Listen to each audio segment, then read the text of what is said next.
ওয়ালাইকুম রহমতুল্লাহি অবরাকাতুহু। আমি আব্দুল্লাহ আলসাদ, আপনারা দেখছেন Abdullah Alsad blogs blog YouTube channel. প্রতিনিয়ত নতুন নতুন ব্লগ ভিডিও নিয়ে আমি হাজির হয়েছি আব্দুল্লাহ আলসাদ। আপনারা দেখছেন Abdullah Alsad blogs blog video নিয়ে আমি হাজির হয়ে গেছি আব্দুল্লাহ আলসাদ। আপনারা দেখছেন আব্দুল্লাহ আলসাদ ব্লগস। কথা না বাড়িয়ে মূল টপিকে মূল ব্লগে জাম্প করি, চলুন শুরু করা যাক আজকের ব্লগ। আজকের ব্লগ হচ্ছে নৌকা ট্যুর ব্লগ। আমরা নৌকায় উঠছি, নৌকা কোনো যাত্রী নেই, যাত্রী উঠতেছে মানে যাত্রীর চাপ কম, সেজন্য আমরা সুযোগ পাই নৌকার যে মাঝি যে জায়গায় বসে নৌকা চালনা করে বা স্টার্ট দেয়, নৌকার দিক ট্রান্সফার করে বা নৌকা সরানোর কাজে সে নিয়োজিত, সে জায়গায় ভাই বৈশা পুরা ফুল নিতেছে যে আমরা সমুদ্রের তীরে আছি বা কোনো পদ্মার পারে, নদীর একটা মাঝখানে আমরা সেরকম ভিউ। কিন্তু বেশি বড় নদী না, এপার থেকে এপার কাছেই।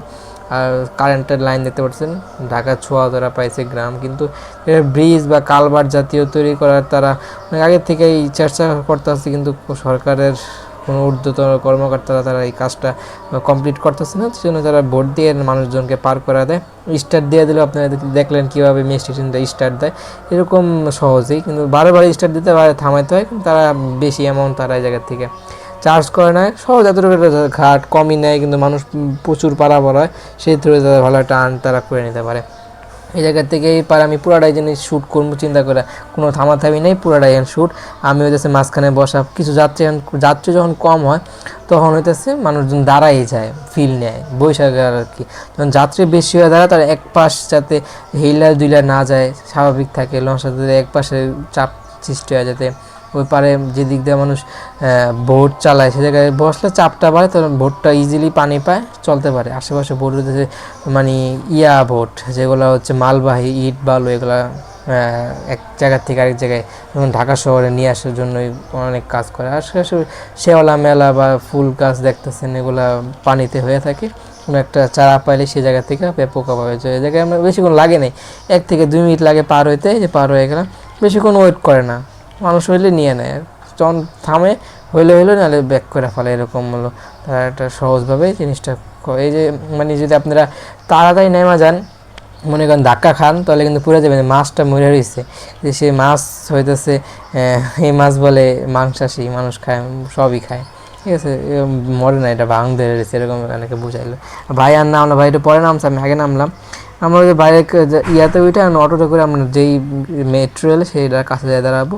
এই হলো ডাল আছে সুন্দর, বন্যার সময় মানে প্রচুর পানি হয়, কিন্তু এই সময় পানিটা কম, সেজন্য এতটুকু জায়গায় হাইটে ওঠা লাগতো। এখন তারা এই দায়িত্বটা যে নিতে এতটুকু উঠাই দিত, সেটার কাজনে করেন। ওঠার সময় ভাই যে ময়লা সলা ফালানো বা মানুষের বাসা বাড়ির ময়লা বা খাবারের যে ময়লাগুলো যেগুলো ফালায়, সেই জন্য মানুষ আবার নিচে পা ধরে, সেগুলো ব্লগটা আগের ফুটেজে আসছে, সেই জায়গা থেকে দেখবেন। মেট্রোল থেকে নামলাম, নামার জন্য সিঁড়ি দেওয়া আছে, সিঁড়ি দিয়ে পায়ে হাইটে নামলাম, আর প্রচুর রোদ পড়ছে, রোদের চেহারা অবস্থা কাল আপনারা দেখেই বুঝতে পারছেন কতটা গরম। এই জায়গায় আগেও আসছি, সে সময় ফ্রেন্ড সার্কেল অন্য ধরনের ফ্রেন্ড সার্কেল ছিল, গার্লফ্রেন্ড ছিল নাহিদের। আগে ব্লগগুলো যদি দেখেন তো জানতে পারবেন। আমরা ডাইরেক্ট ওই জায়গা থেকে নাইমা হাইটে নিচে এসে ভ্যান খুঁজতেছি, ভ্যান যদি মেট্রো এলে একদম নিচ থেকে নেন তাহলে হচ্ছে কিছুটা বেশি চার্জ করে, আমরা একটু দূরে থেকে হাইটে একটু দূরে যায় চার্জ করার চেষ্টা করলাম, সে জায়গায় কিছুটা কমেই তারা হচ্ছে আমাদেরকে পারাপার করা দেয় বা হচ্ছে লিভ দেয়, এবং কিছু যাত্রীও তারা নিয়ে নেয় যেগুলো ওই জায়গায় যাওয়ার গন্তব্যে যাইব। যাতে আবার ওই জায়গাটা তো অনেক ভালো না, রিক্সাওয়ালা নিজেও বলছে যে জায়গাটা ডেঞ্জারাস, এই জায়গায় চলাফেরা করাটা একটা মুশকিল। আমরা আগ্রহ পেয়ে আর করি নাই, আমরা পরে 3 জনের ওই জায়গায় উঠছি, আমাদের ভাড়াও কম, ঠিক আছে। পরে আমরা রিক্স নিয়ে যেই হোক না হোক কিন্তু আমাদের যাইতে হবে, আমরা ব্যাক করি অটোতে ওইটা, পরে গন্তব্যে এসে নেমে যাই।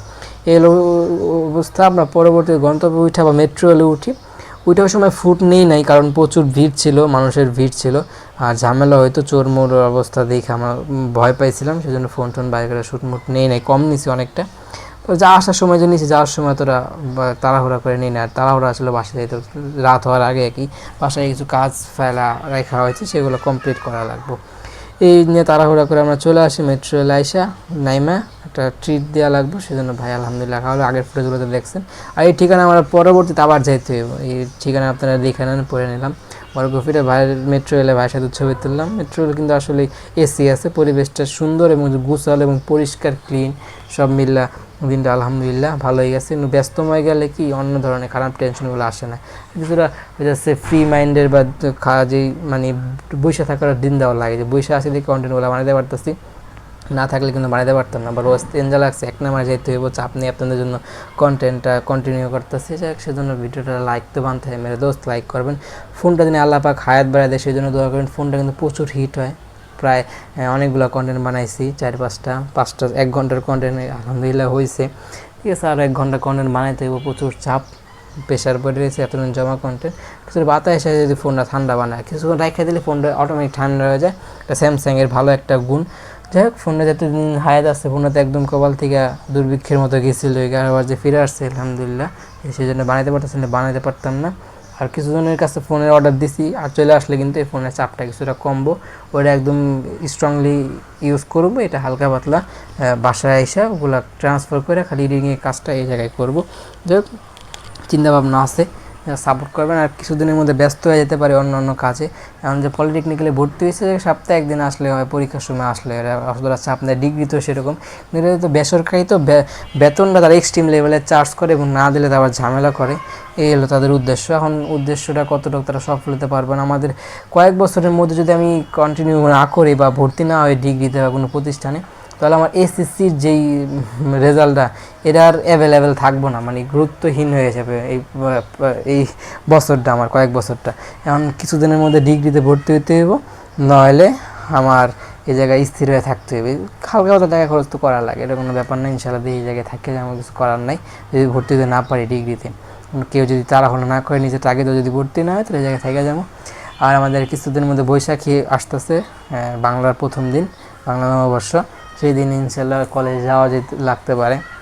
কলেজে আবার হচ্ছে পান্তা ইলিশের আয়োজন করার তারা অনেক চেষ্টা করতেছে, ইনশাআল্লাহ এই কতটুকু সফল হয়।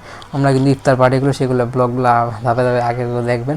এবারে যে লং জার্নি যে ব্লগটা আপনারা সিরিজটা দেখবেন, কোনো দিন মিস যাবো না, ডেলি দেখতে পারবেন। আমি ফ্রেশ হাতেও রেখা দেওয়া লাগবে, কারণ ডেলি যখন দিমু কিছু যেমন আমার আব্দুল রাসার টেলিভিশন এত শখের একটা চ্যানেল, মনে করছিলাম এটা নিয়ে অনেক দূরে যাবো, আগামো, কত কিছু করবো, এটা নিয়ে কত স্বপ্ন। সেই চ্যানেলে আমি ভিডিওটা পোস্ট করতে পারতাম, তার মানে সবসময় সব দিনের খারাপ দিনের কথা আমাদের চিন্তা করতে হবে, যে এই চ্যানেলটার প্রতি একসময় খারাপ একটা দিন আসবো, সেজন্য কিছু ভিডিও আমি রাখা দেওয়া লাগবে পরবর্তীতে পোস্ট করার জন্য। আর এটার পরে আমি যদি ধরি, এটা যদি আমি যতই তাড়াহুড়া করি, যতই কষ্ট করে যদি যেমন 300+ ব্লগ আছে, আমি 700 তো ইজিলি বানানো যায়।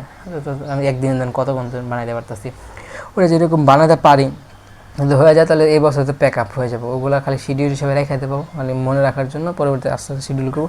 পরবর্তী সায়েন্স অ্যান্ড টেকনোলজিতে হালকা একটু কষ্ট করে জোর দিয়ে কন্টেন্টটা ধরবো। পরে গেমিং আছে, শর্টস আছে, রিয়াক্ট আছে, এই কারণে হালকা পাতলা কিছু কন্টেন্ট দিব।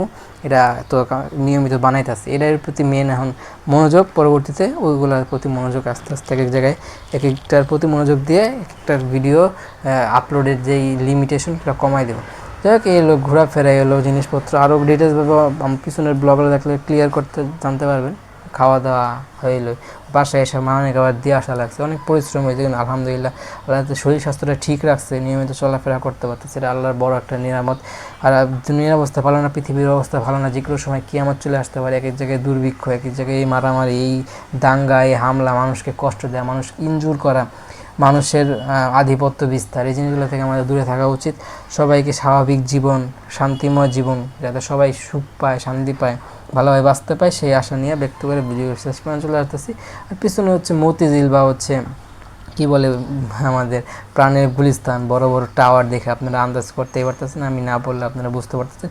ভিডিও কোয়ালিটি আহামরি খারাপ না হওয়ার কারণ কি, ভাইয়ের ফোনের ক্যামেরাটা ভালো। আর স্যামসাংয়ের অনেক আগের মডেলের ফোন হলো, ফোনটা কিন্তু স্টোরেজ বলেন 256+ স্টোরেজ, র্যামও মনে হচ্ছে বেশি হইব, 8+ বা এরকম সামথিং। তারপর হইতেছে এটা আবার ভালো আগের মডেল, সেই হিসেবে দামটাও 60+। এখন বাজার মূল্য বাজারে অ্যাভেলেবেল আছে নাকি তা এখন আমার জানা সম্ভব হইতেছে না। ভাইয়ের ফোন হইতেছে ইনফিনিক্স, যাত্রাবাড়ি রায়েরবাগ থেকে চোরে নিয়ে গেছিলো। পরে ভাই অনেক চিন্তা, তার ভাই হইতেছে পুলিশ অফিসার একটা থানার, সে জায়গায় অনেক বলছিল যে একটু আয়না দেন। ওই যে ভাই ঝামেলা মনে করে, অনেকজনের কাছে বলতে হয় যে এরকম হারাইছে। আমার মামা এতে ফোন আনতে যায়, অনেকজনের সাথে কথা বলা রাখছে, এই ঝামেলা হারাইতে কী বলছে, নিজের কাছে একটা ফোন আসছিল, ফোনটার মালিক পাওয়া যেতেছিল না, সেই ফোনটা তারা দিয়ে দেয়। এই ফোন সে মানে অনেক মানে জোর জবরদস্তি করে ইউজ করতেছে, মানে এক্সট্রিম লেভেলে অনেক কাজে ফোন দেওয়া সে করে ফেলে। আলহামদুলিল্লাহ সেই ফোন দিয়ে ব্লগ দেখলেন, এই হলো ব্লগের এ টু জেড। অনেক কথা বলা ছিল, অনেক কথা বলা ছিল না, যে কথাগুলো বলা ছিল না সেই কথাগুলো বলে ফেলছি, যে কথাগুলো বলা ছিল সেই কথাগুলো বলি না, কোন কথাগুলো ভালো লাগছে কোন কথা ভালো লাগেনি সবই করেন। লাইক শেয়ার সাবস্ক্রাইব করে চ্যানেল হবে লেগে থাকবেন। মাস্টলি ফোনটা যেন আল্লাহ পাক হায়াত বাড়ায় দেয়, সেই জন্য দোয়া করেন। যে আনার জন্য এতটা তাগিদ দেখাইছে, এতটা এফোর্ট দিয়ে ফোনটা আনছে, আমার আম্মার জন্য মাস্ট সবাই মন খুলে দোয়া করবেন, কারণ তার না হলে ব্লগটা আপনারা দেখতে পারতেন না, এতগুলো ব্লগ আমি শেষও করতে পারতাম না, খালি জমে যেত। আর এটা স্যামসাং আছে, ওটাও সমস্যা দেখা দিতেছে, ওইটা দিয়ে মনে হয় এটাই মানে এক্সট্রিম লেভেলে ইউজ করা শুরু করে দেবো না। হাতে ফুটেজ কম, অনেক কম তা না, বেশি অনেক দাবে শেষ করতে পারে। আলহামদুলিল্লাহ, লাইক শেয়ার সাবস্ক্রাইব, সে ভালো থাকুন, সুস্থ থাকুন, আমার চ্যানেলের সাথে লেগে থাকুন। আসসালামু আলাইকুম রহমতুল্লাহি ওয়া বারাকাতুহু। মাস্ট আমার আম্মার জন্য দোয়া করুন। Thank you so much. ফোনটা যেন আল্লাহ